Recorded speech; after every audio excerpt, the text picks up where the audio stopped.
Good morning or good afternoon, everyone. Thank you for connecting to this webinar about the impact of the recent COVID crisis on architecture and design.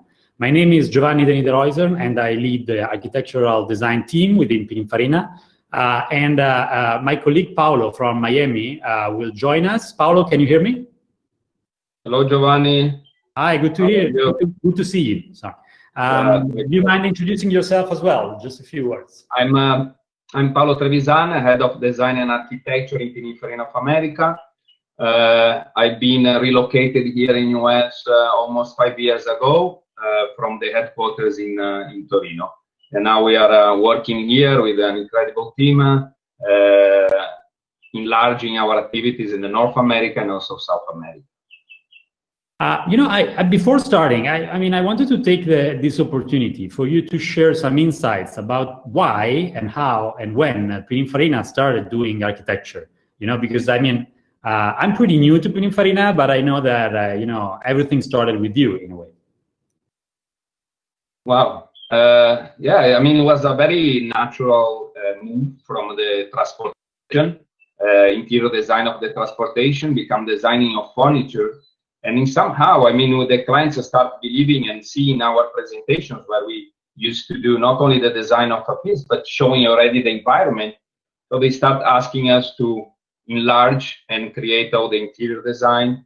And after started a request for a first building, and it's a kind of a snowball. It becomes super interesting. We build a strong team with a lot of knowledge. And today is one of the areas, as you know really well, it's growing fast inside the company. Yeah, definitely. Well, one thing that I heard from a CAD designer once is that CAD designers, they feel they design object with the strong character in which people can identify. And I think this is another possible reason of why Pininfarina moved into architecture, because architecture, if you think about it, is about objects with a very strong character and in which not just one person, but many people can identify, maybe one like citizen of a nation, for example, or a region or a city.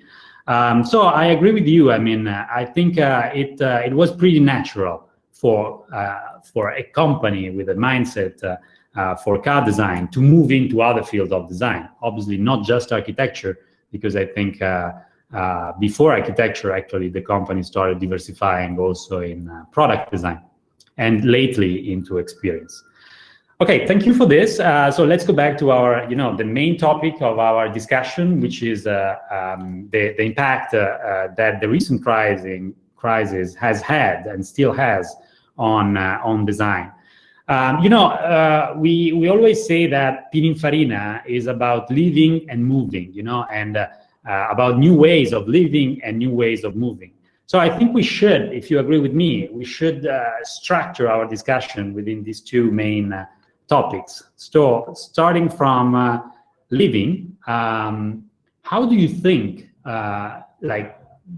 COVID and the lockdown especially, changed the perception we have of our, living spaces, houses, and also the way we do or we will conceive residential buildings and units in the future, especially from US, because I think we will have, also a nice, we have two different visions in this moment, because I'm based in Torino. The lockdown, I lived the lockdown in Torino while you lived it in Miami. So, we saw two different parts of the globe. Yeah, we didn't have the full lockdown, at least here in Florida, but I've heard also we did, unfortunately. It changed. Of course, we have been in a safe, let's say, procedure. So we start working everybody from home. We get all through jumped in this digital world, who changed it. Changed it a lot. We are now through a screen, and I pass almost all day in meetings and moving, and all the activities we do, from myself, my kids, and everybody, all ages. And I would say US, yes, but globally very similar. And consider the fact that design is focused on the human, and experience change our way of thinking, the priorities, how we think it's more important. I think what is happening right now creates an incredible boost on the digital transformation. So what that means, we are learning a lot in how the technology work remotely, shopping remotely. There are very interesting things about it, and also what we don't like about it. So what I see the change will be probably we're gonna keep many of the things we are learning right now, and we're gonna implement on our new architecture. You know, it's the needs and the values now. Safety is becoming very, very important in a strong way.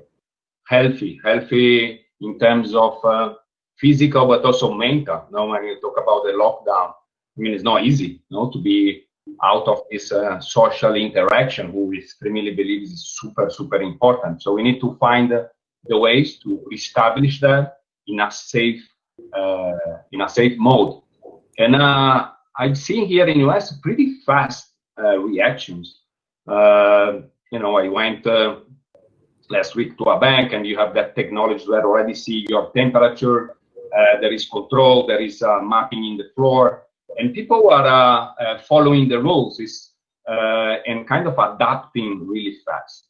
So people are adapting fast. Now the architecture needs to adapt fast. So how we can add flexibility to the architecture, you know, is what we are looking for, we are researching. We started already before this pandemic situation, but now it's a really need, and we need to move even stronger on that direction. And I believe the mix, when we mix the technology, the digital part of it, together with the architecture, and we blend them together, probably we are adding that flexibility the digital world has also into the architecture. So it's a very interesting moment, for us in terms of research and implement what they are calling right now the new normal. No, I agree. I think that it's an opportunity and also a responsibility for us as designers and architects. You know, I mean, following what you were saying and looking at things from this side of the ocean, I think that there is a strong need for quality. You know, real estate market, it was very much top down. You know, while being locked up in our houses for weeks, because we were not allowed to go out, and I think you know, demonstrated to us that our living spaces are not at the level of our expectations, and not at the level of quality that we want and that we deserve. And I think this is positive because it is generating a strong movement, a bottom-up movement. It's now the people that is asking for more quality, which in the end means you know, a strong investment on well-being, which is more or less what you were saying.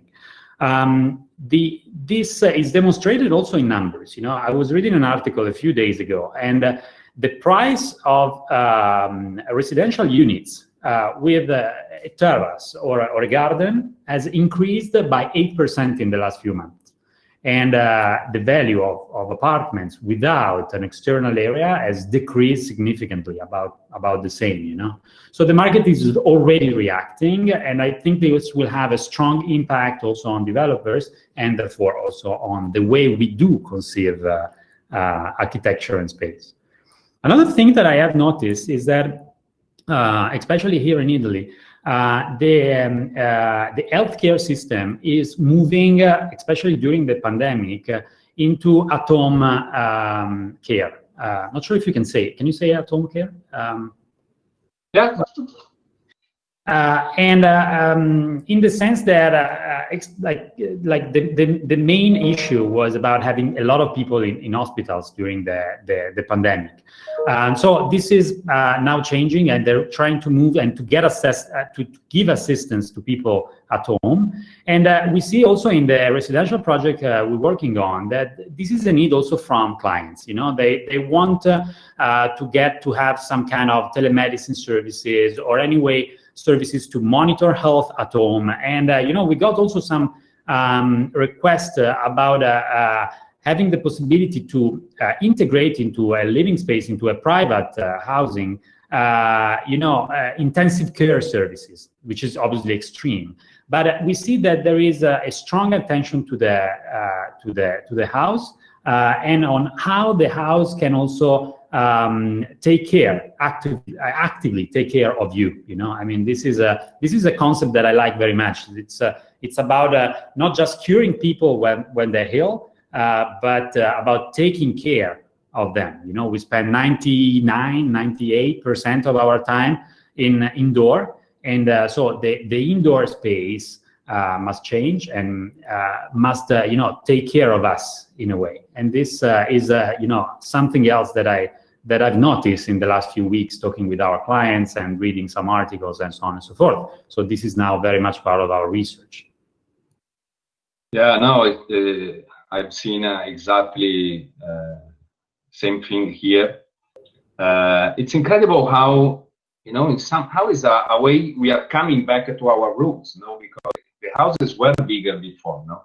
We also used to have that hole in the entrance, no, where we cut it, and now you enter directly in your living. And now that area maybe is an area as you can take out your dirty, no, stuff from the outside. Yeah. It becomes a filter. So it's in a way we are coming back to the roots, but thanks to the technology improving dramatically the quality of the life. And that is definitely something interesting. Just one little example of a normal day. You know, since the pandemic started, I stopped and go to the supermarket, and we do all our groceries, you know, our shopping through an app, and they deliver at home.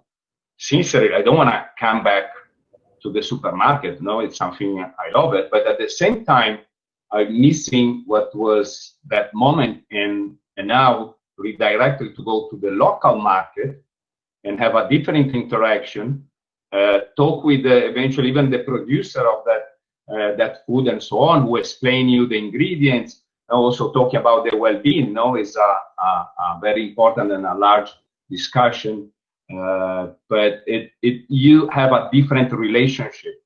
So I see also that sense of community, neighborhood, and somehow a deeper knowledge, you know, on the things you are having, and definitely the request of more quality becoming fundamental. So in some way, we are starting asking us why I should go there physically. No, it's kind of a new question. So like the bank called me, why I should go there? Let's fix it, everything through to the digital side. But at the same time, I have a good reason why to go to a local market and have that kind of interaction with the producer, no, and get more info and become a very interesting experience. So this mix, no, on the physical, digital, and we can choose now what to do in one way or on the other because we learn it. The technology is there. I can say thanks, I mean, because of all this situation, we were able to keep working, doing all our quotidian things in a different way, thanks for the level of technology has arrived today. And the potential, as you know, and through our research we are looking, is even higher. No? Oh, thank you. This brings the discussion to a point I wanted to discuss with you, which is the impact on public space also, no? Because we talked a lot about you know, private spaces, but how will public space evolve after this crisis, if it will? One thing that we're doing, for example, is understanding how we can, like through technology, like allow spaces in which create spaces in which we can anyway keep interaction among people, mitigating the risk of contagion. One technology that we are applying, for example, is camera recognition, because camera recognition is a technology and an infrastructure that can be used for many purposes, among which you can detect, for example, the body temperature, the number of people, the distance between people, the age of the people, the presence of the mask. You know, so through a single technology, you can get a lot of data, analyze them, and intervene when the risk of contagion increases. this technology is also a technology that can be used in the future for other purposes. And this is a very important point for me, because, we have to think that obviously we are now asked most of the time to jump with solution that can solve the problem or mitigate the problem in the short term, but we have to try as much as we can to make our investments also valid for medium, long term, future. So, for example, camera recognition in the future, if in the short terms help you to understand and mitigate the risk of contagion, in the long term will be able, for example, to help us in collecting data about the use of a public space. Think about a store, for example, understanding the number of people in the store, the quality and the quantity of interaction with the products. They could give a lot of insights. And I think this is, a potential solution. So I was wondering whether on your end you are developing or researching some specific technology or strategy when we come up to the public space discussion. Yeah, you're right. And as we said before, focusing also on the feeling of the people and their trust to get out, because there is also this moment when of the transition where you need to feel safe, and the technology, if you see that kind of implementation, make you feel more comfortable to start and restart the relationships. We are working, yes, in public spaces. As you know, I cannot talk too much about that project. A little bit more about another architecture we are doing in South America, where we are implementing a pretty interesting protocol of ways to leave the inside of the building, all the flow where you get in and out, how to keep the distance. But in a way, even the architecture is telling you how you should behave. That is pretty interesting. If you think even in the interior design, according to the materials you choose, the position you put the furniture, you are already telling the people if they can stop there or if they need to walk, if they can be louder or if they need to be quiet. And after, even from the little things, the desk, we did a deep desk of reception in order to already naturally keep the distance. Plus the technology, as you said, those are part of the list. And the interesting part, and I think you mentioned even before, it's increased the quality of also the things we are not seeing it, but we understand how much they are important, and the quality of the air inside the buildings is incredible. How we could do better. So it's a different investment, and those are the interesting things, and I totally agree with you.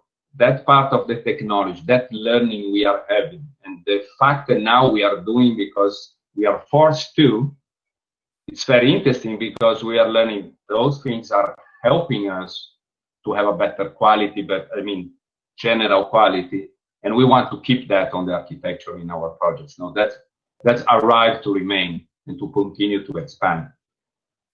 No, definitely, it's a very good point, especially the one about the impact that architecture can have on people's behaviors.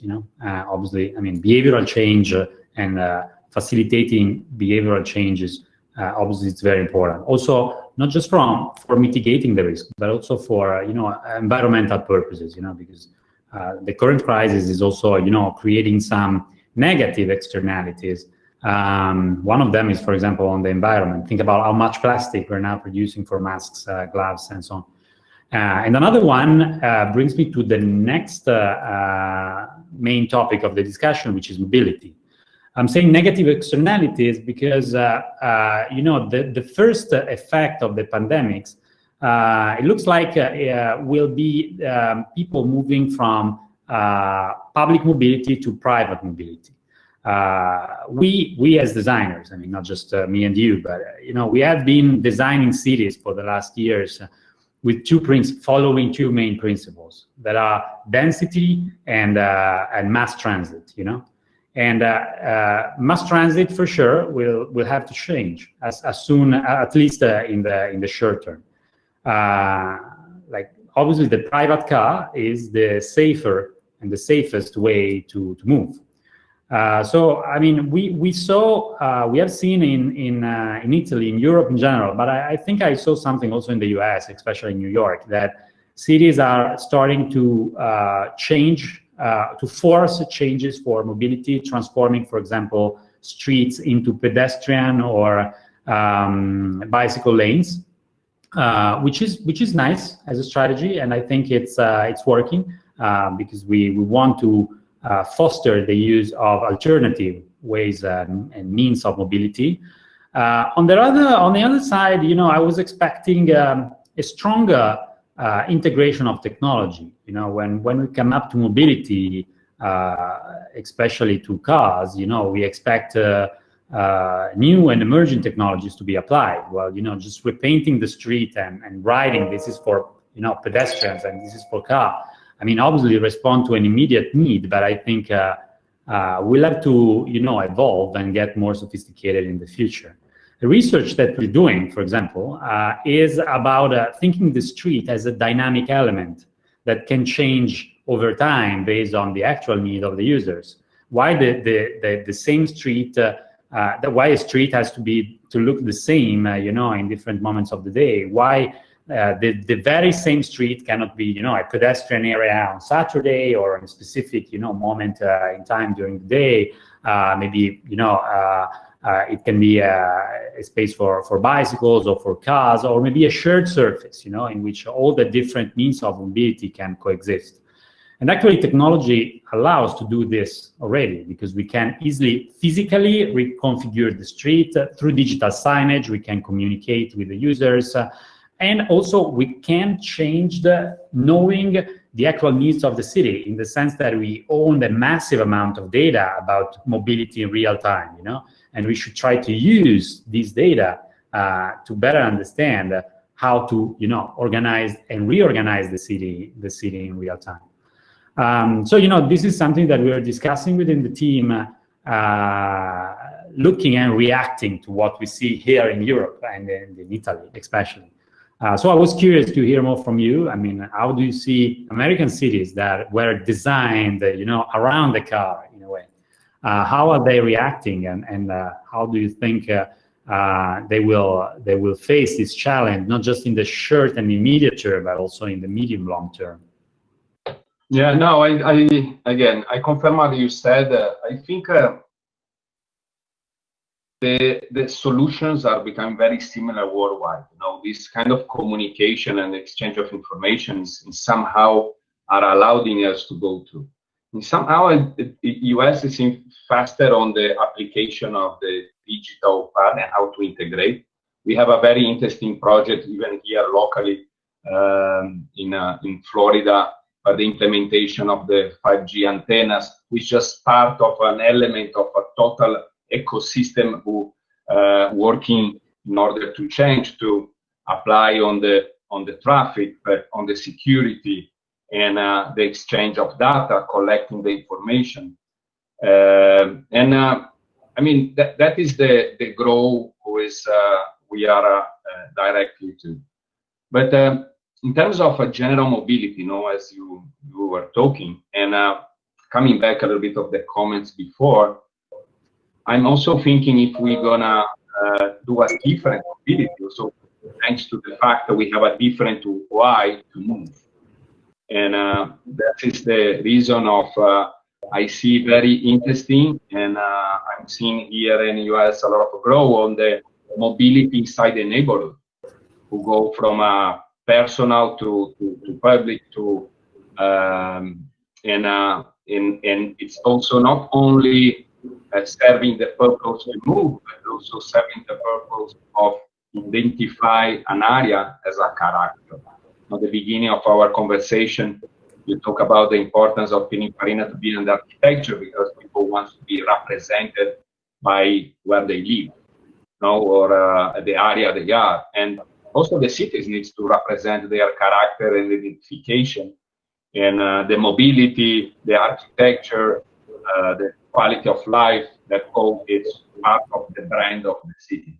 So now in this specific project right now we are working on is also through the design, applying the technology, but also identify the identity of the area.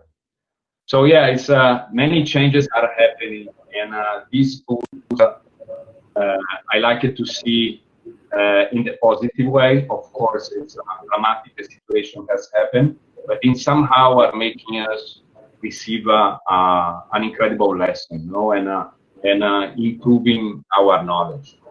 If I look at to the past, no, even in Pininfarina and in the 70s, where the energy crisis arrived, and the reaction of the company was to build a wind tunnel. And if I'm not wrong, was the first one in Italy, and we are still working on and using to the research for ourselves, for our partners. And today, the company... I'm proud of it, if I can say, because I think there is no other architectural office in the world that owns a wind tunnel, no? I mean, this is very cool. So cool and so useful. I mean, no, it's great. And now what is the next challenge is how we design this full experience. How much is the difference between the physical and the digital? How we can integrate that? And the company has opened a new vertical where take care about all this, the behavior of the people, analyzing the new technologies, how to apply them, and working, with the architects, with the industrial designers, the transportation, implementing full experience. So I think that it's a incredible moment, very important to look into the future with all the learnings. Don't forget about the people, as always our focus number one, how we will feel. At the end, we are designing emotions, apply with the technology, and go with solutions to implement the full system. No?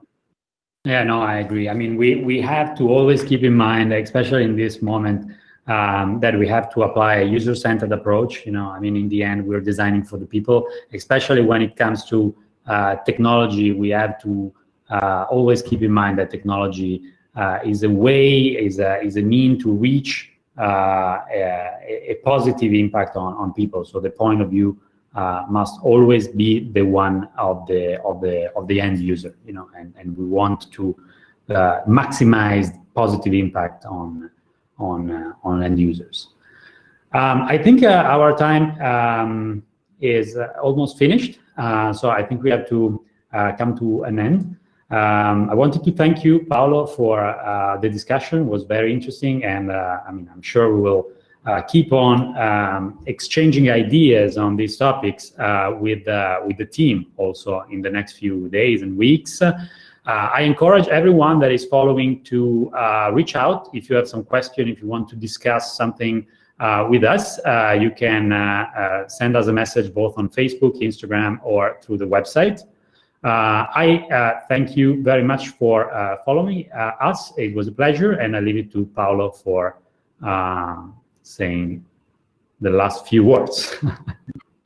No, thank you, Giovanni. Always a pleasure to talk with you, and thank you everyone to tuning in and participating in this webinar. Yes, we are here. We are ready to design the future.